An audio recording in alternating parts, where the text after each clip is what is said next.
ગણેશ ઉત્સવને હવે ગણતરીના દિવસો જ બાકી છે અને વડોદરા શહેરમાં ખૂબ જ ધૂમધામથી ગણેશ ઉત્સવની ઉજવણી કરવામાં આવતી હોય છે। વડોદરા શહેરમાં શ્રીજીની આગમન યાત્રાનો દોર શરૂ થઈ ગયો છે।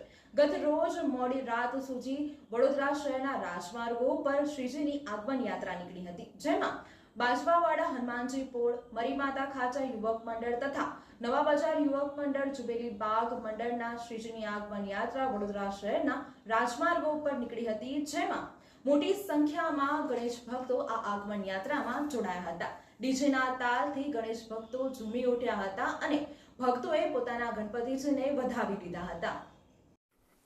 મુંબઈ બાદ વડોદરા શહેરમાં ગણેશ ઉત્સવ ખૂબ જ ધૂમધામથી ઉજવવામાં આવતો હોય છે, ત્યારે વડોદરા શહેરમાં ગણેશ ઉત્સવને લઈને ગણેશ મંડળોમાં થનગનાટ જોવા મળી રહ્યો છે।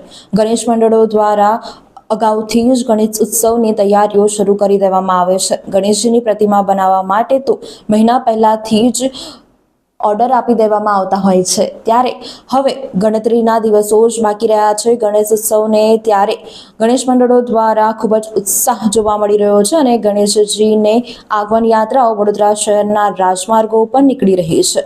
હવે વડોદરા શહેરના રાજમાર્ગો પર બાજવાવાડા હનુમાન પોળ, મરીમાતાના ખાચા યુવક મંડળ, નવા બજાર મંડળ, જુબેલી બાગ મંડળના શ્રીજીની આગમન યાત્રા નીકળી હતી।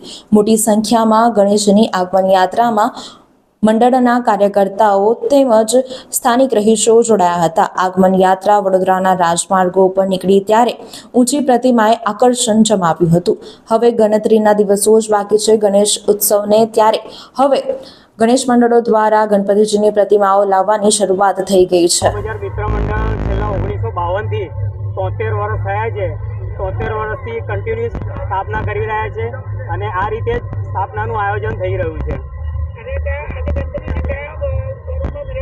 અમે બોમ્બેથી શ્રીજીનું આગમન કર્યું છે, બોમ્બે બોરીવલીથી કિરણ જાદવ બોરીવલીથી અમે વડોદરા ગુજરાતમાં લઈ આવ્યા છે, નવા બજારમાં। અહીંયા લેરીપુરા દરવાજાથી ન્યાય મંદિર થઈ ગાંધીનગર થઈને ભક્તિ સર્કલ થઈને નવા બજાર।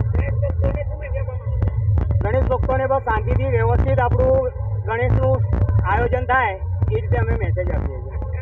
સુધીરભાઈ સાવંત, ગણપતિ બાપ્પા।